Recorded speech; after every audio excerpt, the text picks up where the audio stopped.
আমার সাথে আজকে যারা আছেন গৃহায়ন ও গণপূর্ত মন্ত্রণালয়ের সচিব, পরিসংখ্যান মন্ত্রণালয়ের সচিব, আমাদের স্থানীয় সরকার বিভাগের সচিব মহোদয়, আমাদের যুব ও ক্রীড়া মন্ত্রণালয়ের সচিব।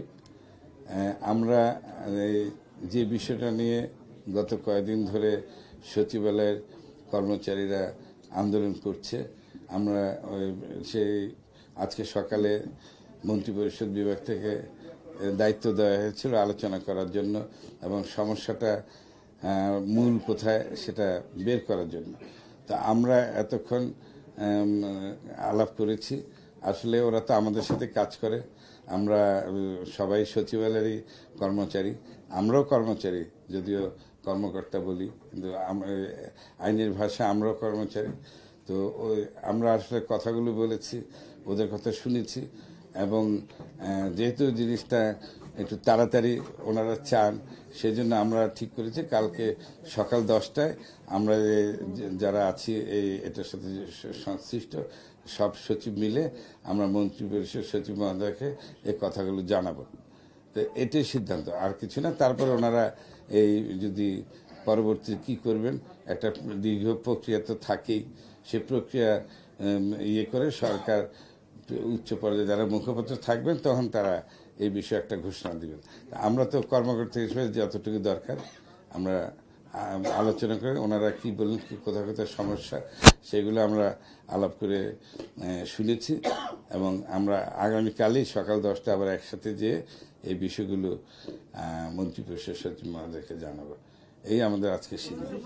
না, বসবো না, আমরা শুধু যারা আমাদেরকে দায়িত্ব দেওয়া হয়েছে যে সচিব, আমরা যাব যে ওনাদের যে কথাগুলো আমরা যেটা শুনেছি সেটা আমাদের অবহিত করব। না, ওনাদের তো দরকার নেই।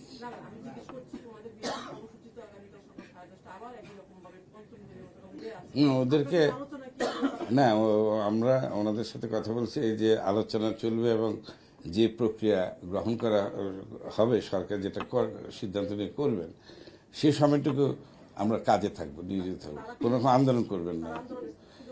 না, ওরা তো আসলে সচিবালয়ের লোকরা আন্দোলনও করে না, এটা এখন প্রয়োজন হলে হয়তো দাবি দেওয়া বলে। এখানে অনেকগুলো ঘটনা ঘটে গেছে, সবকিছু যে ওরা করেছে তাও না, এটা পরিস্থিতির কারণে বিভিন্ন রকম ভাবে এটা হয়েছে।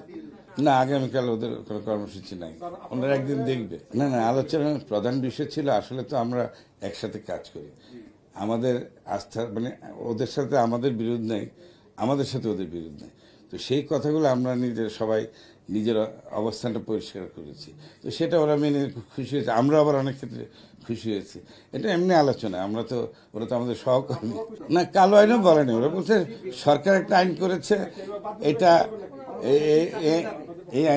এই আইন ছাড়াও সরকার তো যে কোনো সময় যে কোনো কর্মচারীর বিরুদ্ধে অ্যাকশন নিতে পারে। এই আইন ছাড়াও এক্সিস্টিং অনেক আইন আছে, অতীত নেওয়া হয়েছে।